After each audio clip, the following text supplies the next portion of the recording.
എല്ലാവർക്കും നമസ്കാരം. പുതുവർഷത്തിലെ ആദ്യത്തെ വീഡിയോ ആണിത്. അതുകൊണ്ട് തന്നെ ഐശ്വര്യമായിട്ട് ഒരു പാട്ട് കേട്ടിട്ട് നമുക്ക് ഈ പുതിയ വർഷം ആഘോഷിക്കാമെന്ന് കരുതുന്നു. ഇതാ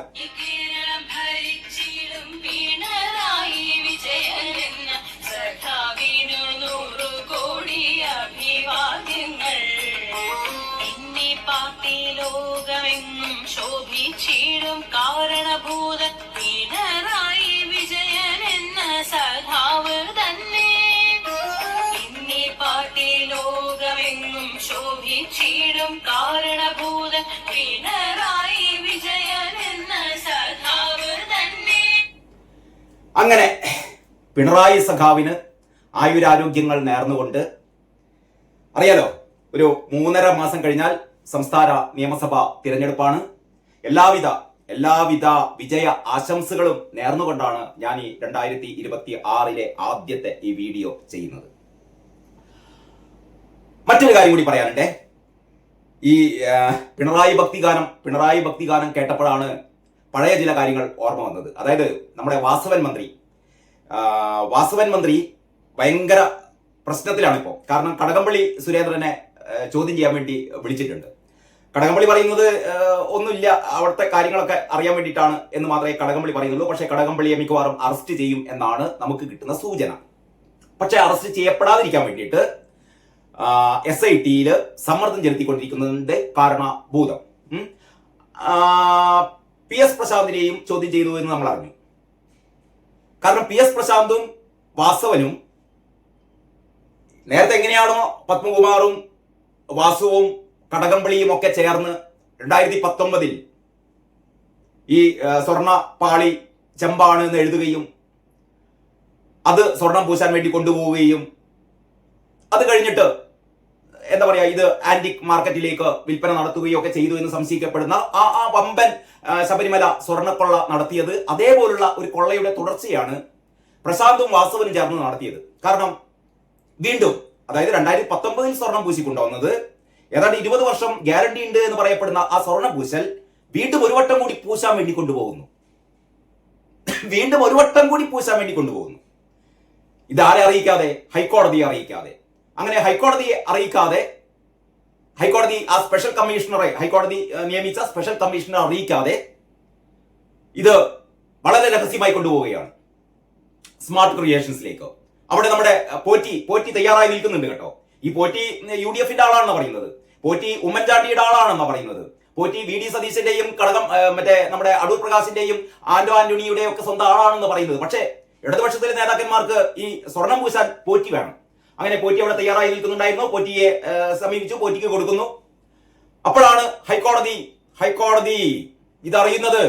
എങ്ങനെ ഹൈക്കോടതി അറിയിക്കാതെ ഇത് കൊണ്ടുപോയി? ചോദ്യം ആരോടാണ്? ചോദ്യം പ്രശാന്തിനോടാണ്. പ്രശാന്തിനോട് ചോദിച്ചാൽ അതിന്റെ അർത്ഥം ഈ ചോദ്യം വാസവനോടും കൂടിയാണ്. വാസവനാണല്ലോ മന്ത്രി. കൊണ്ടുവരാൻ പറഞ്ഞു. പക്ഷെ അപ്പോഴത്തേക്ക് അത് ഉരുക്കി കഴിഞ്ഞ സ്വർണം കൊണ്ടുവരാൻ പറ്റാത്തതുകൊണ്ട് ഏതായാലും പൂശിക്കൊണ്ടുപോവാ എന്ന് പറഞ്ഞിട്ടാണ് ഹൈക്കോടതി ശബരിമലയിൽ ഇന്നോളം നടന്ന തട്ടിപ്പുകളെ കുറിച്ച്, അല്ലെങ്കിൽ വൻ കൊള്ളകളെ കുറിച്ചുള്ള അന്വേഷണം തുടങ്ങിയത്. അങ്ങനെ വാസവൻ, കടകംപള്ളി കഴിഞ്ഞാൽ അടുത്ത് വാസവനിലേക്കാണ് പോകുന്നത്.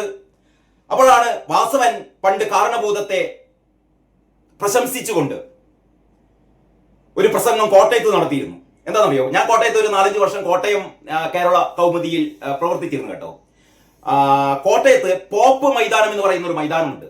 ഇതിന്റെ കാരണം അവിടെ പോപ്പ് പണ്ട് വന്നിരുന്നു എന്നാണ് പറയപ്പെടുന്നത്.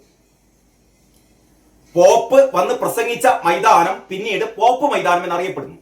അപ്പോഴാണ് വാസവൻ ഈ കാഞ്ഞിരപ്പള്ളിയിലെ നവകേരള സദസ്സിന്റെ ഭാഗമായിട്ട് പിണറായി വിജയൻ അങ്ങനെ നാടുതോറും തെണ്ടി നടന്നിരുന്നല്ലോ മന്ത്രിക്കൂട്ടങ്ങളുമായിട്ട്. അങ്ങനെ കാഞ്ഞിരപ്പള്ളിയിലും എത്തി. അവിടെ ഏതൊരു സ്കൂളിന്റെ മുറ്റത്ത് പിണറായി ഇങ്ങനെ നടന്നു പോയപ്പോൾ ആ മണൽത്തരികളൊക്കെ കോരിത്തരിച്ചു എന്നാണ് വാസവൻ സഖാവ് പിന്നീട് പറഞ്ഞത്. ദൈവത്തിന്റെ വരദാനമാണ് പിണറായി എന്നാണ് വാസവൻ പറഞ്ഞത്.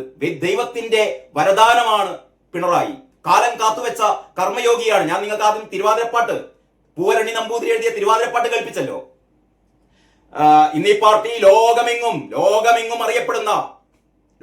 അറിയപ്പെടാൻ ഇടയാക്കിയ കാരണഭൂതത്തിന്റെ പാർട്ടി. ഈ കാരണഭൂതം എന്ന് പറഞ്ഞാൽ ആരാണ്? ദൈവത്തിന്റെ വരദാനമാണ് എന്ന് നമ്മളോട് പറയുന്നു. ആരാണ്? വാസവൻ സഖാവ്. മാത്രമല്ല കാലം കാത്തുവെച്ച കർമ്മയോഗി. കാലം കാത്തുവെച്ച കർമ്മയോഗി അതൊക്കെ പറഞ്ഞിട്ട് വാസവൻ സഖാവ് പറയുകയാണല്ലോ, പിണറായി വിജയൻ നടന്നുപോയ ഈ മണൽത്തരികൾ ഉണ്ടല്ലോ, ഈ മണൽത്തരികൾ എങ്ങനെയാണോ പോപ്പ് മൈതാനം എന്നറിയപ്പെടുന്നത്, ഇതേപോലെ ഈ സ്കൂൾ ഗ്രൗണ്ട് ഭാവിയിൽ കാരണഭൂതം ഗ്രൗണ്ട് നവകേരള പിണറായിയുടെ നവകേരള സദസ് ഗ്രൗണ്ട് എന്നറിയപ്പെടുമെന്നൊക്കെയാണ് വാസവൻ അടിച്ചുവിട്ടത് കേട്ടോ. എന്ന് പറഞ്ഞാൽ വാഴ്ത്തുപാട്ടുകൾ. നമ്മളിത് പണ്ട് ഈ രാജാക്കന്മാരും ചക്രവർത്തിമാരും ഒക്കെ നമ്മുടെ നാട് ഭരിച്ചിരുന്ന കാലത്ത് മന്നവേന്ദ്ര വിളങ്ങുന്നു ചന്ദ്രനെ പോലെ നിൻമുഖം, നമ്മൾ പണ്ട് ഉപമയൊക്കെ പഠിക്കുമ്പോൾ, മലയാളം ക്ലാസ്സിൽ ഉപമ പഠിക്കുമ്പോൾ നമ്മൾ പഠിച്ച വരികളാണിത്. മന്നവേന്ദ്ര വിളങ്ങുന്നു ചന്ദ്രനെ പോലെ നിൻമുഖം, ചന്ദ്രനെ പോലെ നിന്റെ മുഖം വിളങ്ങുന്നു എന്ന് ആസ്ഥാന കവികൾ പാടുകയാണ്. രാജാവ് അത് കേട്ട് ഇങ്ങനെ കോൾമയർ കൊള്ളുകയാണ്, രോമാഞ്ചമണിയുകയാണ്. അതേപോലെ പിണറായി വിജയൻ ഇങ്ങനെ രോമാഞ്ചമണിയുകയാണ്. കാരണം എന്താണ്? തിരുവാതിര പാടിയിട്ട് നൂറുകണക്കിന് സ്ത്രീകൾ ഇങ്ങനെ തിരുവാതിര പാട്ടുപാടി കാരണഭൂതത്തെ ഇന്നീ പാർട്ടി ലോകമെങ്ങും ശോഭിച്ചിടും കാരണഭൂതൻ പിണറായി വിജയനല്ലോ എന്ന് പറയുമ്പോൾ കാരണഭൂതത്തിന്റെ രോമാഞ്ചം അല്ലെ, ആ രോമാഞ്ചം പിന്നീട് നമ്മൾ കണ്ടത് എവിടെയാണ്? വാസവൻ സഖാവ് പറയുന്നു, ഈ മണൽത്തരികളിലൂടെ പിണറായി വിജയൻ നടന്നു പോകുമ്പോ ഇത് എന്താണ്? ഈ മണ്ണ് പിണറായി വിജയന്റെ പാദസ്പർശമേറ്റ മണ്ണ്, ദൈവീകമായ പാദസ്പർശമേറ്റ മണ്ണ്, ഇത് ഭാവിയിൽ എന്തായി അറിയപ്പെടുന്നു? ഇത് പിണറായി ഗ്രൗണ്ട് എന്നറിയപ്പെടുന്നു, പോപ്പ് മൈതാനം എന്ന് കോട്ടയത്ത് അറിയപ്പെടുന്ന പോലെ. ഇന്ന് ആരെങ്കിലും ആ ഗ്രൗണ്ടിനെ അങ്ങനെ വിളിക്കുന്നുണ്ടോ എന്ന് എനിക്കറിയില്ല, എങ്കിലും വാസവൻ സഖാവിന്റെ ഒരു ആഗ്രഹമായിരുന്നു. അങ്ങനെ തള്ളി മറിക്കുന്ന നമ്മുടെ മന്ത്രിമാർ. അപ്പോഴാണ് കെ ശൈലജ ടീച്ചർ ഇതിനെല്ലാം മറികടന്നുകൊണ്ട് ശൈലജ ടീച്ചർ ഒരു അടിയടിച്ചു. അതാണ് ഇപ്പോഴത്തെ ഏറ്റവും വലിയ ട്രെൻഡ്. ശൈലജ ടീച്ചർ പറയുന്നത് എന്താ അറിയോ? ഈ തിരഞ്ഞെടുപ്പ് കാലത്ത് ഏതോ ഒരു ഉദ്യോഗസ്ഥ ഒരു വീട്ടിലേക്ക് കയറി ചെല്ലുകയാണ്, എന്തോ കണക്കെടുക്കാൻ വേണ്ടിയിട്ട് ഒരു വീട്ടിലേക്ക് കയറി ചെല്ലുമ്പോൾ അവിടെ 3 സ്ത്രീകൾ മാത്രമേ ഉള്ളൂ. അപ്പൊ ഈ സ്ത്രീ ചോദിക്കുകയാണത്രേ, നിങ്ങൾ എങ്ങനെയാണ് കഴിയുന്നത് ഈ 3 സ്ത്രീകൾ മാത്രം? ഇതെന്തൊരു അത്ഭുത ചോദ്യമാണെന്ന് എനിക്ക് മനസ്സിലായില്ല കേട്ടോ. അതായത് ശൈലജ ടീച്ചർ പറയുകയാണ്, ഈ ഉദ്യോഗസ്ഥ ഈ വീട്ടിലെ 3 സ്ത്രീകളോട് ചോദിക്കുന്നു, നിങ്ങൾ എങ്ങനെയാണ് അപ്പൊ അവിടെ കഴിയുന്നത് 3 സ്ത്രീകൾ മാത്രമായിട്ട്? ഇവര് ദാരിദ്ര്യത്തിലാണത്രേ. എന്റെ ശൈലജ ടീച്ചറെ എങ്ങനെയൊന്നും പറഞ്ഞുകൂടെ കേട്ടോ. കാരണം ദാരിദ്ര്യമൊക്കെ തുടച്ചു നീക്കി, അതിദാരിദ്ര്യമൊക്കെ തുടച്ചു നീക്കി, സ്ത്രീ ശാക്തീകരണമാണ്. എന്താ ഒരു വീട്ടിൽ 3 സ്ത്രീകൾക്ക് കഴിഞ്ഞൂടെ? അപ്പൊ ഈ ഉദ്യോഗസ്ഥ ചോദിക്കുന്നു, 3 സ്ത്രീകൾ എങ്ങനെയാണ് കഴിയുന്നതപ്പ? അവര് ദരിദ്രരാണ്. അപ്പോ അതിലെ പ്രായം കൂടിയ സ്ത്രീ പറഞ്ഞത്രേ, ഞങ്ങൾക്ക് പിറക്കാതെ പോയ മകനുണ്ടല്ലോ, ഞങ്ങൾക്ക് ആരെ പേടിക്കാൻ, ഞങ്ങൾക്ക് പിറക്കാതെ പോയ ഒരു മകനുണ്ടല്ലോ എന്ന് ചോദിച്ചപ്പോൾ ഈ ഉദ്യോഗസ്ഥ ചോദിച്ചത്രേ, അതാരാണ് പിറക്കാതെ പോയ മകൻ? ആരാണ് നിങ്ങളെ സംരക്ഷിക്കുന്ന, നിങ്ങളെ കാത്ത് സംരക്ഷിക്കുന്ന ഈ പിറക്കാതെ പോയ മകൻ ആരാണ് എന്ന് അവരിങ്ങനെ ചോദിച്ചപ്പോ ആ സ്ത്രീ പറഞ്ഞത്രേ, പിണറായി വിജയനാണ് ഞങ്ങളുടെ പിറക്കാതെ പോയ മകൻ എന്ന് ശൈലജ ടീച്ചർ പറയുകയാണ്. അപ്പൊ ശൈലജ ടീച്ചർ പറഞ്ഞു, ഈ പ്രായം കൂടിയ സ്ത്രീ പറയുകയാണ് ഈ ഞങ്ങൾക്ക് പിറക്കാതെ പോയ മകനാണെന്ന് പറഞ്ഞപ്പോ ഈ ഉദ്യോഗസ്ഥർക്ക് മനസ്സിലായില്ല, പക്ഷെ ശൈലജ ടീച്ചർക്ക് മനസ്സിലായി.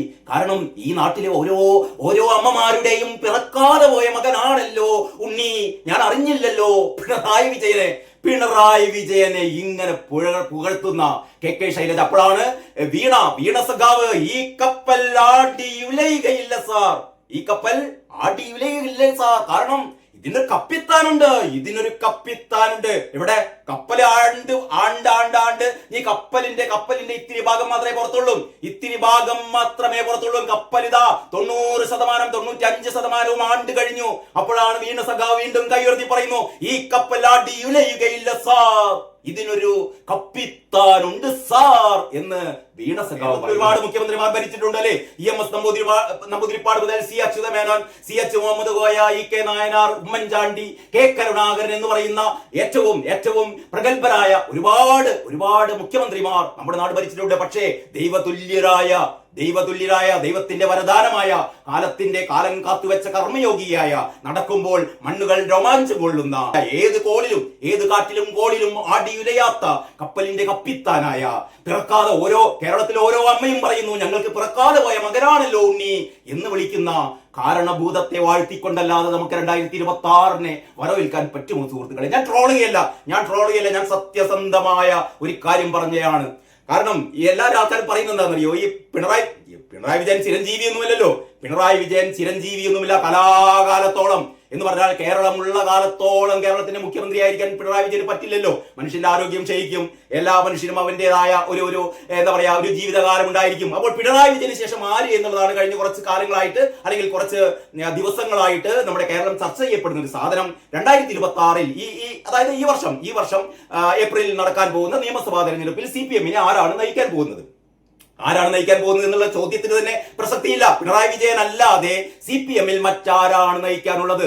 അപ്പോഴാണ് നേരത്തെ പലരും പറഞ്ഞിരുന്നത് ടീച്ചറമ്മയുണ്ടല്ലോ, ടീച്ചറമ്മ എന്തോ ഭയങ്കര അവതാര സ്ത്രീയാണ് എന്നൊക്കെയാണ് നമ്മൾ കരുതിയിരുന്നത്. ഏത് കാലത്ത് അറിയോ? കോവിഡ് കാലത്ത് കള്ളക്കണക്കുകൾ ഉണ്ടാക്കി PR വർക്ക് നടത്തി എന്തോ ഭയങ്കര സംഭവമാണെന്നൊക്കെ ടീച്ചറമ്മയെ ആ രീതിയിൽ വാഴ്ത്തി പാടി കേരളം. പക്ഷേ ഷഫി പറമ്പിൽ എന്ന് പറയുന്ന കോൺഗ്രസിന്റെ കരുത്തനായ യുവ നേതാവ് വന്ന് ടീച്ചറമ്മയുടെ മുഖപടലം വലിച്ചു ചീന്തി 1.25 ലക്ഷം വോട്ടിന്, നാണം കെട്ട പരാജയം അല്ലെ, 1.25 ലക്ഷം വോട്ടിന് ടീച്ചറമ്മയെ പരാജയപ്പെടുത്തിയ ഷഫി പറമ്പിൽ താരമായി വടകരയിൽ കരിഞ്ഞുപോയ ടീച്ചറമ്മ. ആ ടീച്ചറമ്മയെയാണ് പിണറായിക്ക് പകരം ചിലർ പ്രതിഷ്ഠിക്കാൻ വേണ്ടി തയ്യാറാകുന്നത്. അപ്പോഴാണ് ടീച്ചറമ്മ പിണറായി സ്തുതി. ഒരുപക്ഷെ നിങ്ങൾ ആലോചിച്ച് നോക്കണം, ഈ ശൈലജ ടീച്ചറെ അല്ലെങ്കിൽ KK ശൈലജയെ ഇത്രമാത്രം അപഹസിച്ച ഒരു CPM നേതാവ് ഇല്ല കേട്ടോ പിണറായിയെ പോലെ. പിണറായി വിജയൻ തനിക്ക് ശേഷം ഒരു രണ്ടാം നിരയെ വളർത്തിയെടുക്കാൻ പിണറായി വിജയൻ ആഗ്രഹിച്ചില്ല. അതുകൊണ്ടാണ് വെട്ടിനിരത്തിയത്. ശൈലജയെ വെട്ടിനിരത്തി, ഐസക്കിനെ വെട്ടിനിരത്തി. ആരുമില്ല എന്ന് പറഞ്ഞാൽ പിണറായിക്ക് ശേഷം പ്രളയം. അപ്പോൾ ശൈലജയ്ക്ക് വാഴ്ത്തുപാട്ട് പാടുന്നവരുടെ അണ്ണാക്കിലാണ് ശൈലജ തന്നെ കൊടുത്തത്. ശൈലജ ഈ ഒരു അനുഭവം എന്ന് പറഞ്ഞാൽ വാസവന്റെ വാഴ്ത്തുപാട്ടിനേക്കാൾ വീണയുടെ വാഴ്ത്തുപാട്ടിനേക്കാൾ അങ്ങെപ്പുറത്ത് കേരളത്തിലെ അമ്മമാരുടെ പിറക്കാതെ പോയ ഉണ്ണിയാണ് പിണറായി വിജയൻ എന്ന് പറഞ്ഞാൽ എന്റെ സഖാക്കളെ, നിങ്ങളൊക്കെ പിന്നെ എന്തിനാണ് ജീവിച്ചിരിക്കുന്നത്? ഇങ്ങനെ ഒരാളെ നമുക്കിങ്ങനെ പുകഴ്ത്തി നശിപ്പിക്കാൻ പറ്റുമോ?